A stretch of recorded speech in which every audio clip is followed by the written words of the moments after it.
All right, so let's dial in the steering wheel here, which is a really awesome steering wheel, awesome looking steering wheel. Let's get up in here. Wow, I almost want to drive this sitting on the floor. All right, so I have a damp sponge. So let's do the Alcantara first. And so this is Sonax, pretty much the only Alcantara cleaner I know of. You know, and this is pretty simple. You get the loose dirt off, you shake, you test the fat, you can test the spot, I know it works. Spray the dirty areas and rub with a damp sponge, let it sit for 5 to 10 minutes. And then you rub again with a damp sponge at the end, and then just kind of wipe it off. So let's do this.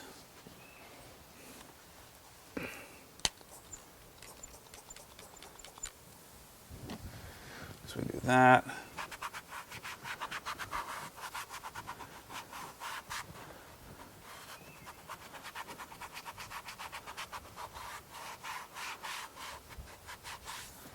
So it's probably easier to just put this on the sponge.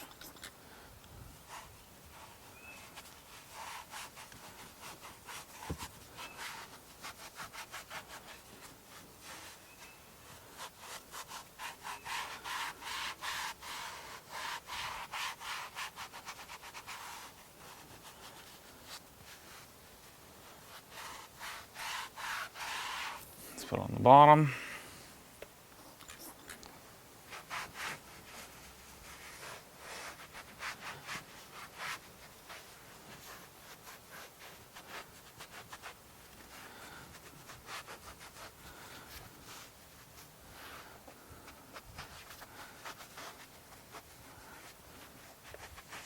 A little more on there.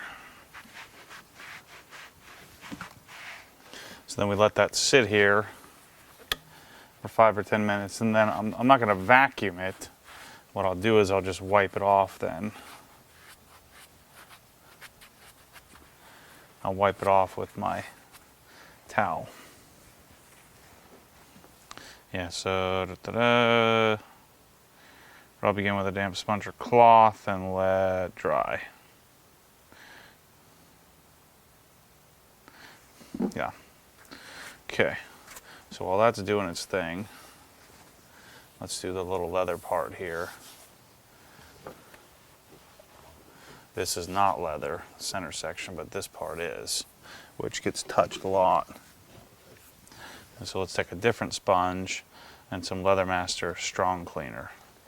I didn't want to use a Leatherique because this is so close to the Alcantara, and I haven't gotten Leatherique near the Alcantara, but I don't want to try it. And so with Strong Cleaner, you put some on the sponge, kind of do that with it.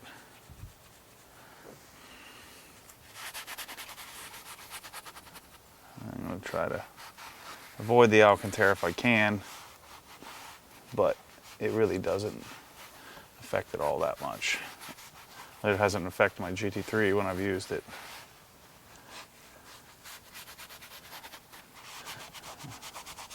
I know this isn't leather, but the Strong Cleaner does okay on plastic too. See how it takes the shine out of it?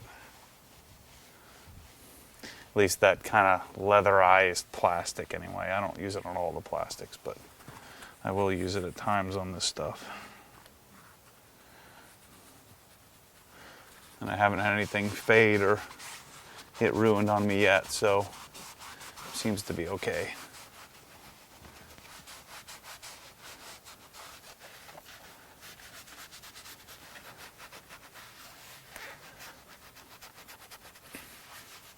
So you haven't seen a lot of videos like this from me because I hate doing interiors. I don't know why, I just don't like it. Whoa, it scared the crap out of me.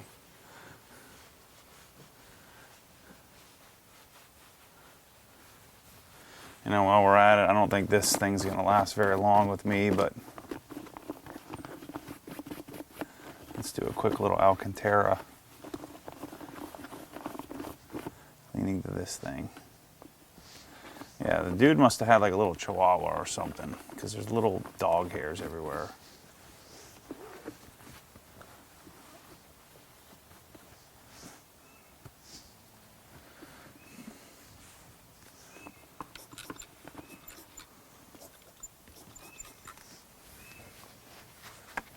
the sponge.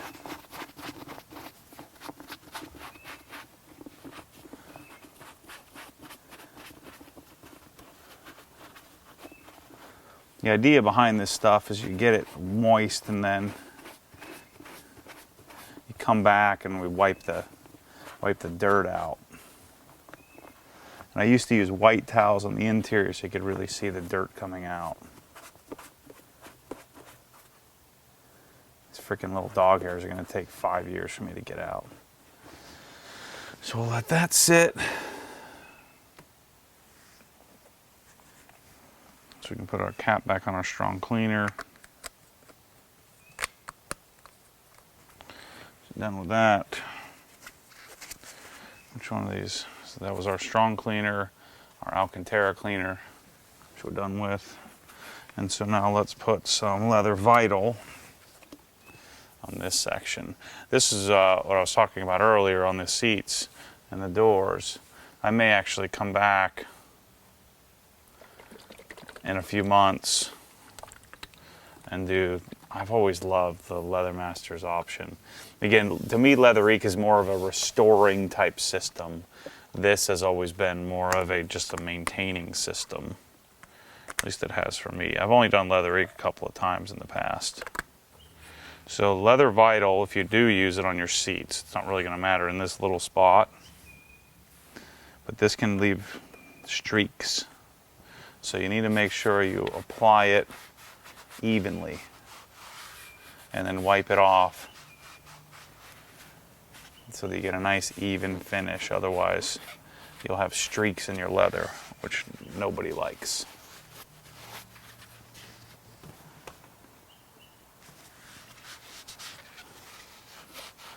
So this will let sit on here. We'll let the Alcantara cleaner sit on here. And then we'll come back. I'll clean the Alcantara. I'll do the final little cleanup on that. And then also apply the leather protection cream on the leather. So with this, you just take a nice, soft wipe. What you see is what you'll end up with leather vital. So if you see a streak, it'll leave a streak. See, I'm telling you that strong cleaner does a good job taking off shininess.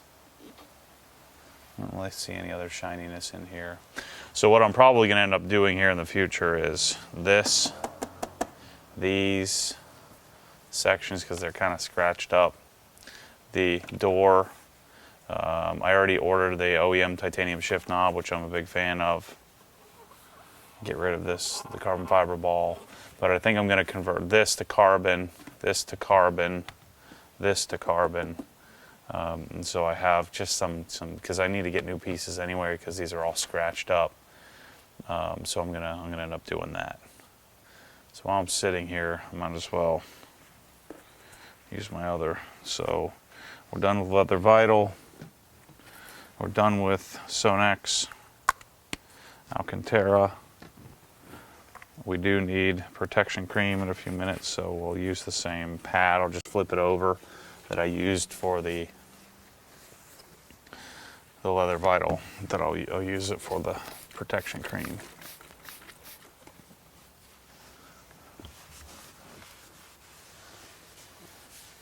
I just cleaned this quickly the other day, but since we're here, I might as well wipe it down.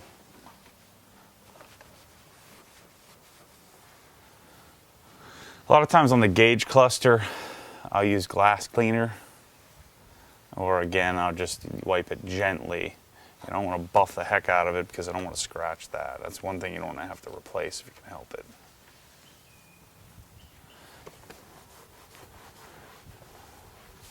Actually, this is all pretty clean from the last time I was in here. Let's see what the radio looks like.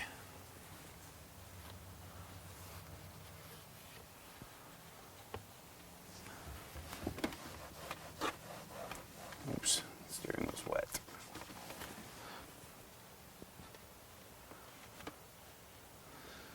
So let me get the vacuum going.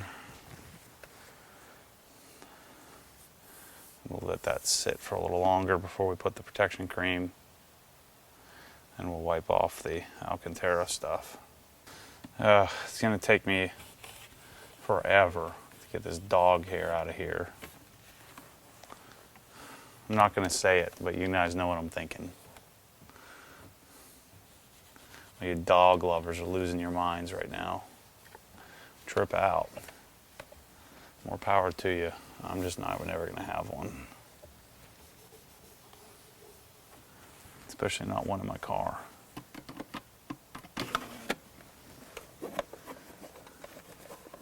Gosh, freaking little dog hairs everywhere.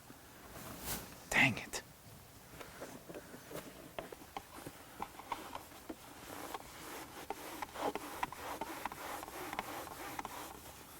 I have to address this shift boot sooner than later because I hate it.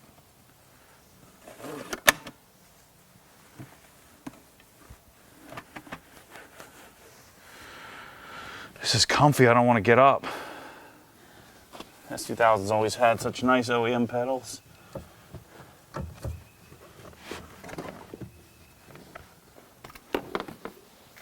I forgot about the little headrest tweeters. The little rear fill tweeters back here. You know what I want for this back here? I think I want some plastic deep cleaner.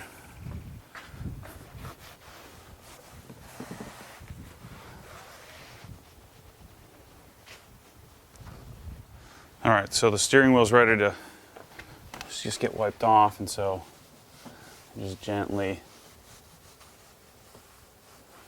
clean off the Sonax. It leaves it so nice, finished. And then we'll grab some leather care protection cream, shake it up. Use the other side of my sponge.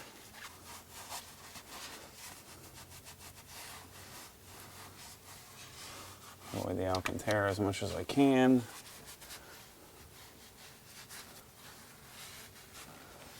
Just finish that up. Wrong one. And just gently wipe off the excess.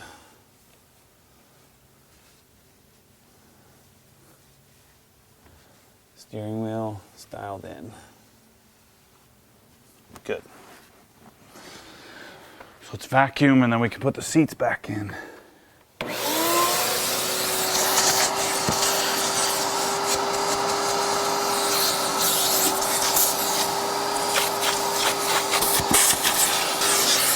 I actually ordered new floor mats. Will be here in a couple days. This car actually had lots of air fresheners and stuff in it. So it's gonna take me a little while to get that smell out of it. I don't like the smell of air fresheners. I only like my Griots leather scent. So see, this brush is pretty sweet. It's, you know, the bristles help to agitate, and then it sucked it through the little connector or whatever that thing's called. The little black piece. So these work really well to get in the vents.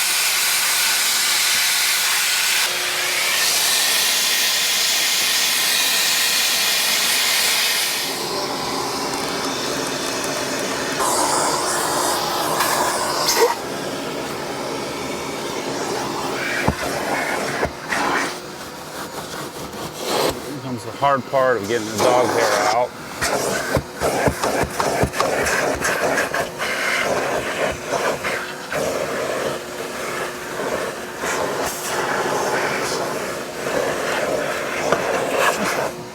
Amazing how much simpler this car is than like the BMW or even a new GT350. It's just simple interior, simple design.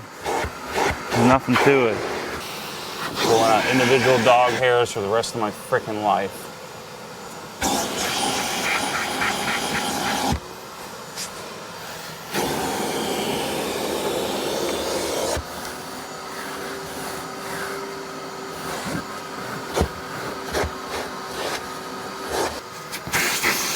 Luckily the camera cut out as my memory card ended, so you guys couldn't hear what I was saying about dogs here.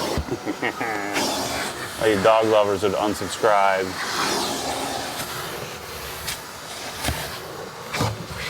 All right, let's get the passenger seat in first. I don't know why, it just seems right to do that one first.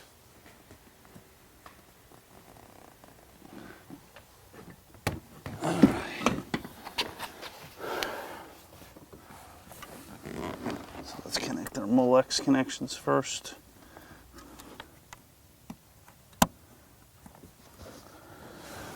There we go. Position sensor is in. The seat into position. 12 mil bolts go in the front.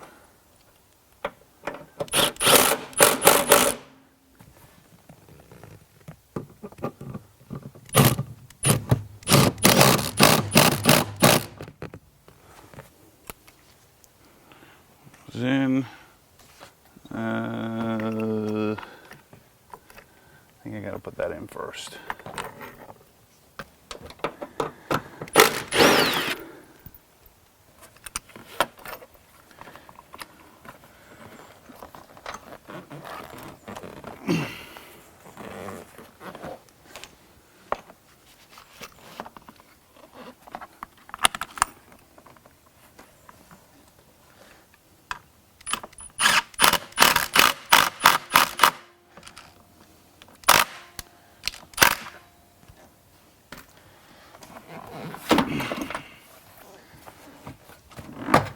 There we go.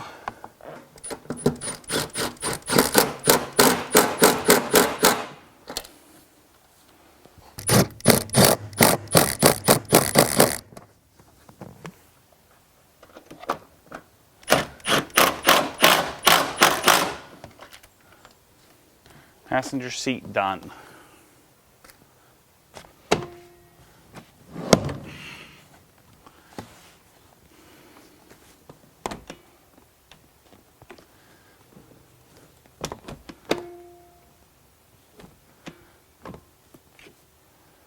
One click off the back. Good. First thing we have is this position sensor that gets connected but doesn't really actually get mounted to anything. And so what we'll do, it'll just kind of sit over here in the general position is what I believe most people tend to do with this. We'll just set it under here and we'll tuck it over there when we actually get the seat positioned. I don't think there really is any weight difference.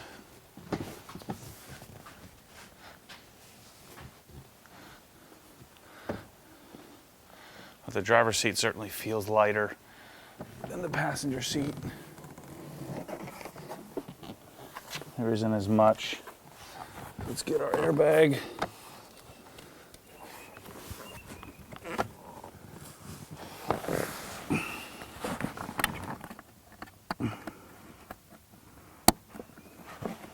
All right, I actually think that's the seatbelt sensor. But the airbag position sensor is the one that doesn't attach to anything anymore.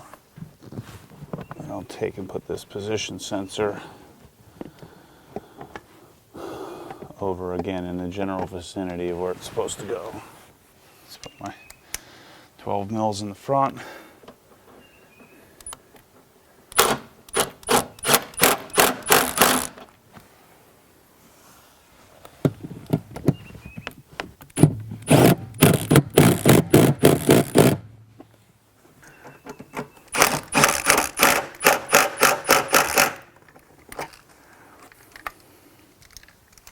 And so then my position is all the way back, which again, this rail sits a lot tighter.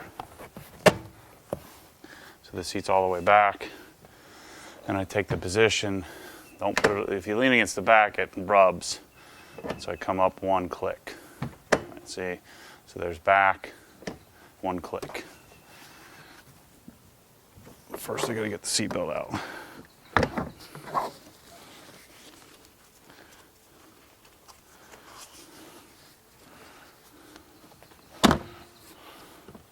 All the way back, one click. Moment of truth.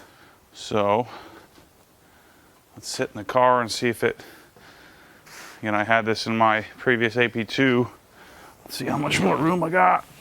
Oh yes, way better. Still tight, but significantly better. So now I can almost, still can't heel toe. So that dream is not alive. But, you know, before, you know, my knee was touching. And so now I have a good finger gap in between. Oh, even better, it wasn't all the way back. Let's put this up a little bit.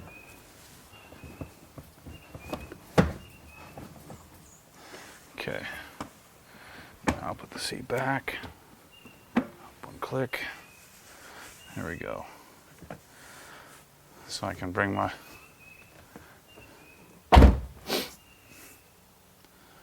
so you know my eye position is here. Before it was, you know, an inch up higher.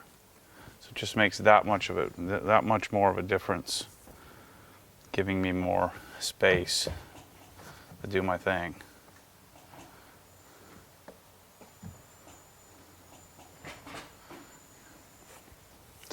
Seat rail project, interior dial-in project complete. See, I don't know about this, guys. The fatter steering wheel when you're taller, you know, the steering wheel is almost always in contact with my, you know, with my leg. So I mean, the steering's already small, so there is no, you know, there is no bringing the wheel all the way around. I have to walk the wheel in this car, you know, just because of the size. You know, when I'm on the gas, you know, there's no, you can see it's not coming all the way around. And so I just teach myself to walk the wheel in this car. So interior, we'll need to get a new seat. I'll probably, at least I say this, I probably won't, but I would like to do a leather master's treatment to the leather, just to add that extra layer of protection on the leather.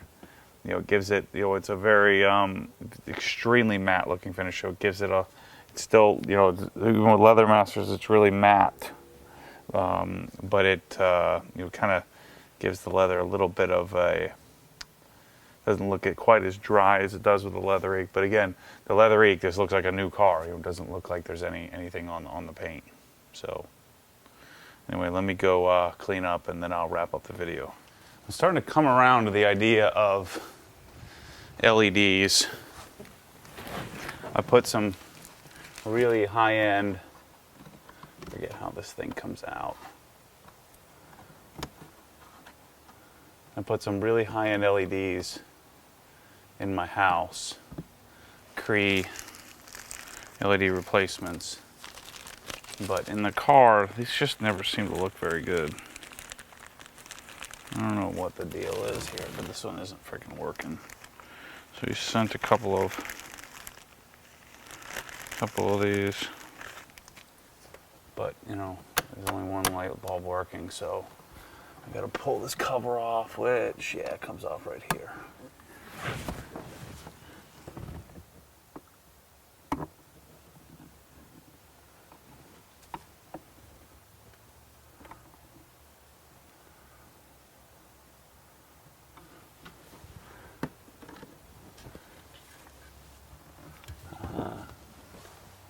There isn't one in there.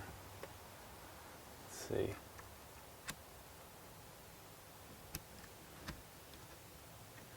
Yeah. Dead.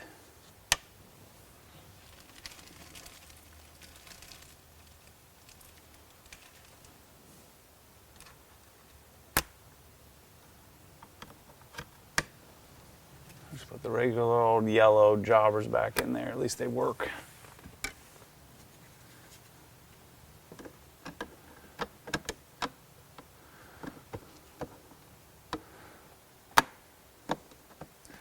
Yeah, I guess those LEDs do look better than that, huh? I ordered some new white side markers. Let's put the top up. But first, let's do some Griot spray. A few more of these spray treatments, and I'll get this car smelling like me, like it's mine.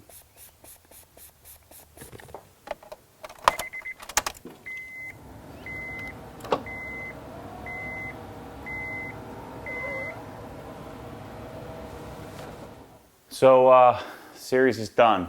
The weather's been fantastic here in Florida. You know, normally in May it's a lot hotter than this. It's been in the low 80s, and so it's been awesome to be out here in the garage messing with my new car, just kind of making it my own. Cleaning it up and prepping it for the modifications that are coming. So the backyard special seat rails. Of course, I had the slight. I swear at times I over-research stuff, and then before I actually complete the entire research set, I just decided, okay, I'm just going to buy it. I'm just going to do it right now. It has to be done right this second. And so I ordered the right-hand drive seat rail, which you saw. If you made it this far into the video series, you saw I bought the wrong, or they don't make a passenger lower seat rail. And so that box sits over here, and I guess I wasted a few $100, $300 on that thing. So let me know if you're in the UK or somewhere in a right-hand drive country and you have an S2000. I have the right-hand drive seat rail. Maybe we can work something out where I'll ship it to you. I do have an international shipping account. My guess it'll probably cost 50 or 60 or 80 bucks to ship it overseas. But it's still, I have it. These things are usually really hard to get. They usually take a long time to order, take 6 or 8 weeks to get. So I have one sitting here. So if you want it, message me, on Facebook or matt@obsessgarage.com. You could shoot me an email, and maybe we'll work something out. Otherwise, I'm going to have a right-hand drive seat rail. It fits both AP1 and AP2, so it works for both. Again, I don't know if you guys overseas even have an AP2. I think everybody has an AP1, don't you? Anyway, I might be making that up. So the interior looks good. The seats are going to need some addressing. The cracking or the tears in the passenger seat are going to necessitate me to do something with that, which then in turn will probably mean I'll do something with the driver's seat to match that. And so we'll see. But now I don't have to be in any rush. The interior is clean enough for now. I think up next will be suspension, wheels, tires. I think I've made a decision. I know the last video I told you I made a decision of doing a square setup. I don't think I want to do square. I think I want to retain. I'm just not a square setup kind of guy. I don't think I'm going to like that. Jerking around with sway bars and trying to dial in that feel of the S2000 again. So I think I'm going to go with traditional S2000 offsets. I think I'm just going to bag the whole big brake kit, and what I'll do is I'll powder coat the calipers, get better.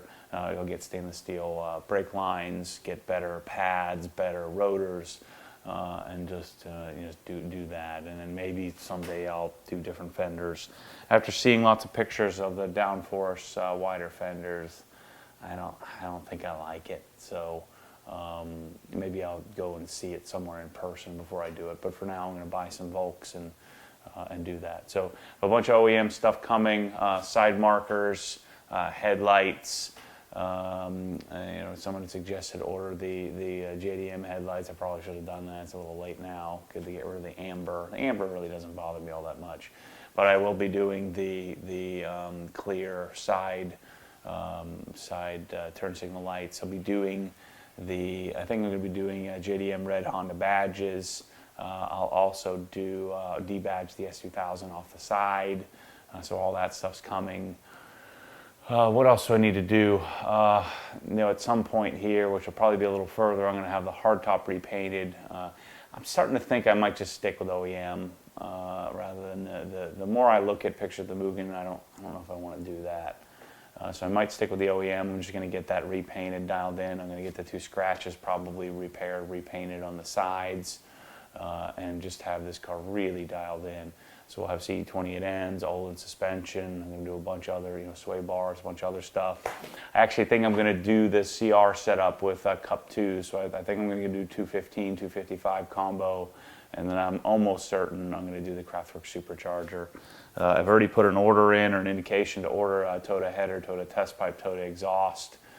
So all that stuff is coming. This car is going to be cool.